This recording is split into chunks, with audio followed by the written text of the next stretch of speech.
they look so little underneath this thing, little leprechaun. Hey guys, welcome back to the channel. Today, since you guys liked the last video where I went through and had a chat and did my facial routine, I'm gonna do another one, but just like a light makeup look for the day. And we can chat about a few things. I could talk to you guys about my home buying journey and how it happened kind of by accident, kind of on purpose. There was a lot of things going on at once, so we could talk about that. Kind of wash my face first because I have a lot of dead skin. I'm actually gonna use this face scrubber a little bit. I always use this Clarisonic because, and you see how old it is. I know I need to get a new one. Do not clown me. Do not come for me in the comments. But I have a Clarisonic that I got like 4 or 5 years ago.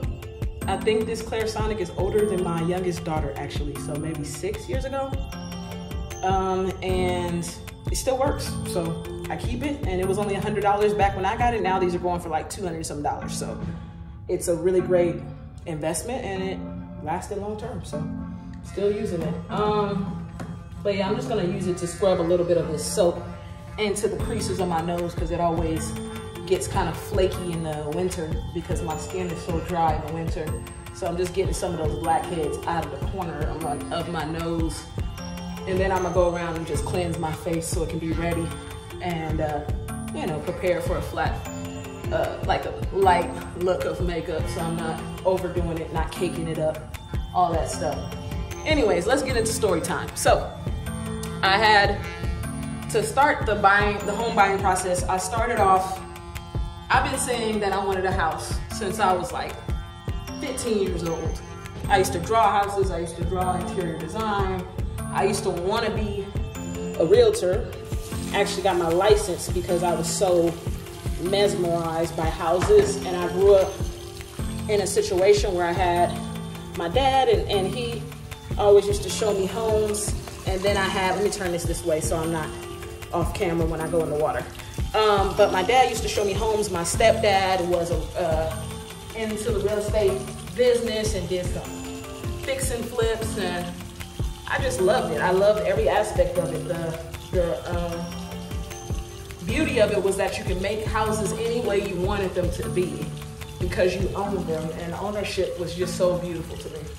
So 2023, I had been praying for a new house for a year. And I was praying for it, but I thought like, okay, I have 2 years. Oh, look at these little hairs on my sweater.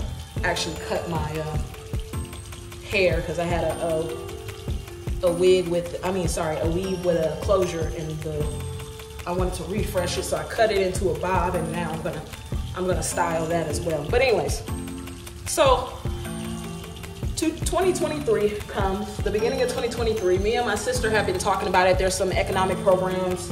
Bank of America has some programs out, and the programs, how they work, let me turn off this water, is that essentially you can get a house basically no matter what, as long as you have 2 years of work experience and as long as you had no late payments for the past 2 years. So I hadn't had late payments on my accounts, and late payments are considered 30 days late. So I hadn't had any late payments on my accounts, on any of my credit accounts for 2 years. And then when I signed up with them, what happened is that I went to boot camp for learning to be a software engineer in the end of 2021. And when I went, they gave me a student loan through Climb Credit. And the student loan through Climb Credit ended up defaulting and going on my credit right at the time that everything happened. So when I filled that out, I felt discouraged because I was thinking to myself, like, they're gonna find this and this is gonna be a problem, and I'm just so annoyed because I really wanted this at this time. Now I have to wait a whole nother 2 years, but I said, you know what, forget it. I'm gonna wait the whole 2 years. At this point, I'd already been an engineer, so I was thinking like I could just use my job to get the house in 2 years, but I'm just work during that time, save up, you know, have time, do it the right way. And I felt like, you know, this is far off, but I still have it in mind as something I want to do. So, okay, since we're doing a light makeup look, but I'm still gonna put some actual foundation. So this is the one I like to use, Armani Luminous Silk Foundation.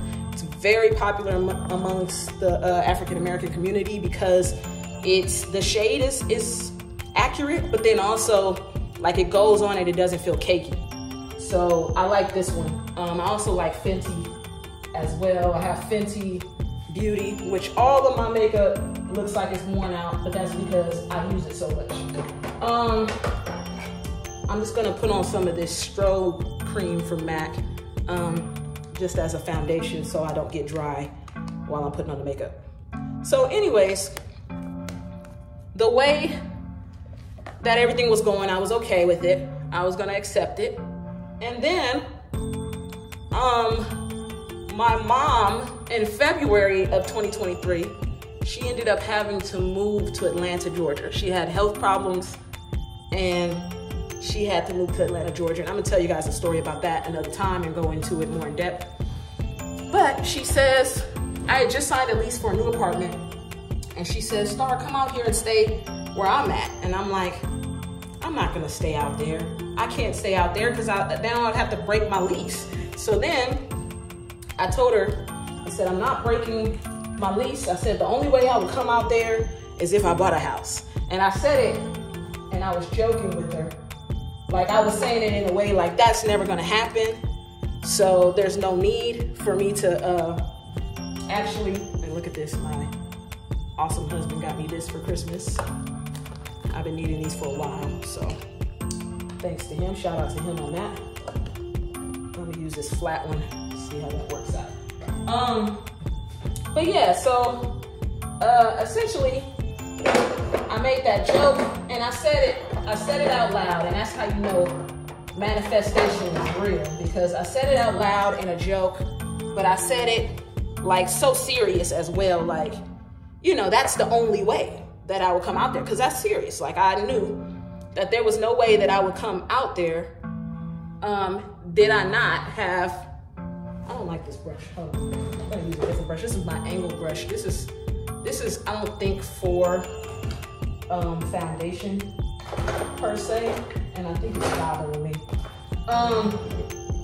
But anyways, you know what? I'm gonna keep using it because I can't find it right now. I think my daughter moved my other one. So she essentially told me, yeah, well, why don't you start looking? So I started looking. Not only that, while I was engineering, I got presented with this opportunity to teach incarcerated individuals how to code, women. And so I was teaching women with a nonprofit organization. And so it was like I was making 2 incomes at once at that time.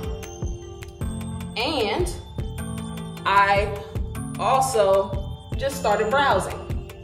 And meanwhile, you know, my credit card utilization's trash, everything is trash. So me and my husband go on this staycation and go to Knott's Berry Farm in Los Angeles. You see how even that goes on? I might need a little bit more. We'll go down to the neck area. We go to Los Angeles. We go to Knott's Berry Farm in Los Angeles, well, in Buena Park, California. And we're going there for a staycation. And we're only going there for a little bit. I'm gonna put a little bit on top of my eyes so they're not dark, because I got dark eyes sometimes. And we're just chilling there, and I decided to go on Better Mortgage to get a random free pre-approval without any impact to the credit. And Better Mortgage was like, you could get $100 and something thousand dollars. So I'm like, ooh, $100 and something thousand for a house. Even though I wasn't prepared in that sense, I was like, ooh, that's cool. So we started looking around, just, you know, visualizing, basically manifesting. And we're browsing and we find that, you know, the houses are really like trash for that price. It's not something I don't know how people do their eyebrows on camera. I don't think I can do it, but I'm gonna try. You know what? I'm gonna use the mirror, not the camera. So we're manifesting how we can, you know, get a house, because in the future we want one. And I've been looking at Zillow. You know, everybody does that, where they look at Zillow and they're like, oh, I want to get this house, so I'm gonna put it in my cart, and it's like $1 million. And you're like, oh, I'm just gonna put it in my cart. I'm gonna see how it goes, knowing that you won't be able to afford it in the next like decade. But so that's kind of where I was at. I was like, I'm gonna just start looking at houses.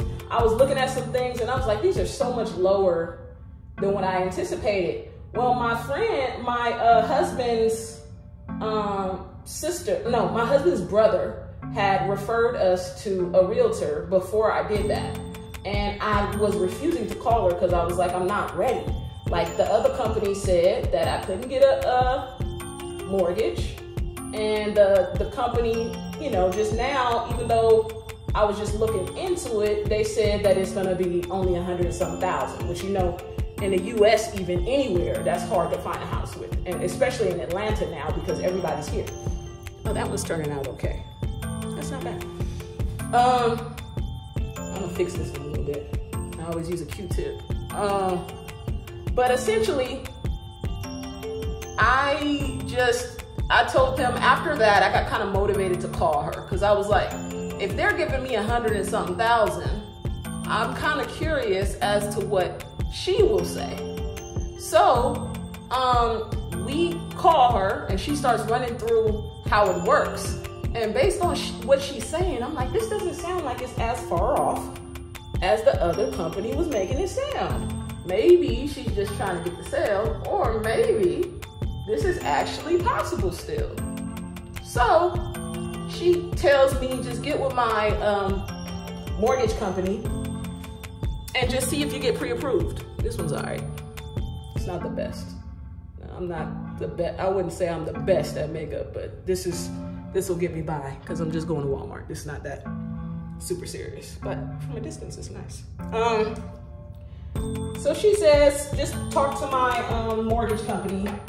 Talking to her mortgage broker, and I had the conversation with her. She's like, oh, well, you know, all you guys got to do is just fill this out, and then we can give you some information. So we filled out this application, basically, put our credit on there. She said it's going to be a hard inquiry, which I hated, because the other mortgage company did a soft inquiry and they gave me that amount. So I was kind of annoyed. I'm also using this Yummy Skin serum. So this one is nice for just like an everyday look. It's not overly heavy or anything like that. I like using this from time to time. I'm gonna use the Beauty Blender to do this one, because and I'm dabbing this on my hand. So we talked to her, get everything straightened out, and I fill out the application. They come back and tell me that all I need to do is fix my credit card utilization. And I'm like, well, at this point, I got a second job, I got a second income, that's no problem. So what do? I start calling all the credit card companies and figuring out like different ways to save money on the bill, different ways that I can go and pay them. I put them all in a spreadsheet and I said, I'm gonna pay them all. I literally went from $10,000 in credit card debt to $3,000 in 3 weeks. 3 weeks. So, because I was just so motivated. I'm like, that's it? Like, that's all that's standing in my way? These other people said, you know, I have this late payment from the school. Like, these other people said this. These other people said this. That's why it's always important to get a second and third opinion, because I was basing it off of that. And then as soon as she told me that I could possibly get it, and it was an actual option, like it was an opportunity, to me, in my mind, there was no blocker for paying my credit card bills. There was never a blocker, except for like, most of the time it was that I didn't feel like it, because every time I paid them, I would use them again. So it was not like I truly was paying them. So it got annoying to me to keep that much money sitting on the cards, which is the stupid way to do things. It's not financially sound at all, but that's just the way that I operated with it. And I know you guys are gonna say something about that, but I know how it works now. I've been digging in and actually doing my due diligence now that I'm actually, you know, getting financially free and being better with my financial choices. Oh, here's my other bag. So I guess we went on a trip and I put them in my cabinet. See, it has my other brushes. These are better for foundation. So this is the Ultimate Blending and Contouring brushes. These are from e.l.f. and I got these from, I believe it was Sephora. Yeah, I think it was Sephora. But yeah, and then I'm gonna also use these Fenty Beauty sticks that I got as well, because they give a little highlight. I'm gonna use the color Latte. Do we see this? Oh yeah, there we go. I'm gonna use the color Latte for the highlight. But yeah, so and I'm just gonna put one down the middle here. And some under my eyes, because I always feel like it's dark under there. And you see it, you can see the difference already. It's starting to brighten up. Like I said, not super experienced with makeup, but I know that I can at least get by and go outside with it, and I'm not embarrassed. But yeah, so she says that's all I have to do. I start fixing it. I fix it in 3 weeks. I bring it down to $3 grand. And that's not credit card. That's not all credit cards. That's like all revolving accounts in total, not just credit cards. And so I tell her to run it again. Now, mind you, I started this process in the 500s and somethings with the credit. 500 and something. That's how you say it. 500 and somethings with my credit. So, and I'm just blending this in. So when I talked to her, she was like, you can get an FHA loan. It'll be your credit score only has to be a 580. We can definitely get you in a house. You make how much? Like, she started going into all the details and she made it seem so possible. So once I finished fixing the credit cards, my score jumped up to a 670, right? So not only is that the score that's good enough for a conventional mortgage, but that's also the score that's good enough for the FHA as well. I mean, sorry, backwards. Not only is it good for FHA, but it's also good for conventional. But at that point, FHA has so much more benefits for what I was looking to accomplish that I would rather go that route. I think you have to have above a 680 to do any, like a low down payment with conventional. Correct me if I'm wrong, but either way, I was liking the way that the FHA program sounded. I was liking the fact that it had all these benefits. And, you know, I feel like that program was there for me no matter what credit profile I was in. So I just wanted to stick with that. So I went with them. I'm just gonna put a little blush because I look a little light skinned. So I went with them and I did that, upped the score. They repulled it. Won't he do it? They came back. They said, first they said that I was pre-approved for $500,000 for a house. $500,000. I was in shock. Then they came back and said, we had to lower it to $400K because we found some debt to income situations that we had to offset it. Not only did they not say anything about the credit loan that I got from the school, they didn't say anything about, like I had like a small tax payment plan from when I worked in sales and there was a lot of commission. And so I would owe taxes and I was so young that I didn't have enough to pay it back, even though they were taking taxes out of my check, which is wild to me, but I had no idea how finances worked at that point in time. So I was just racking up tax debt at that time and finally was able to get it on a payment plan, but they didn't say anything about that at all. They didn't say anything about anything. They just said, don't touch your account. And I put a little, oh, this one that I put, this is called Cinnamon and it's a highlight. They said, don't touch anything in your account. The whole time that after you find a house, don't touch anything in your account while the escrow closes. And I'm like, okay, I can do that. I literally didn't spend a dime. Friends were like, you wanna go out? You wanna go do this? I was like, nah, I'm good. I didn't go anywhere for a month. I didn't go anywhere. I didn't spend anything unless it was on bills that were necessities. And everything that came into my account, first I had to pay to earn this money deposit. I had to do all this stuff. And I'm gonna go into a story of how that works too. I'm gonna go into a story about my escrow. But all in all, I ended up finding a house that I loved, ended up signing the contract while I was in surgery. It's a wild story. I was in surgery for this bump. You guys see the scar here.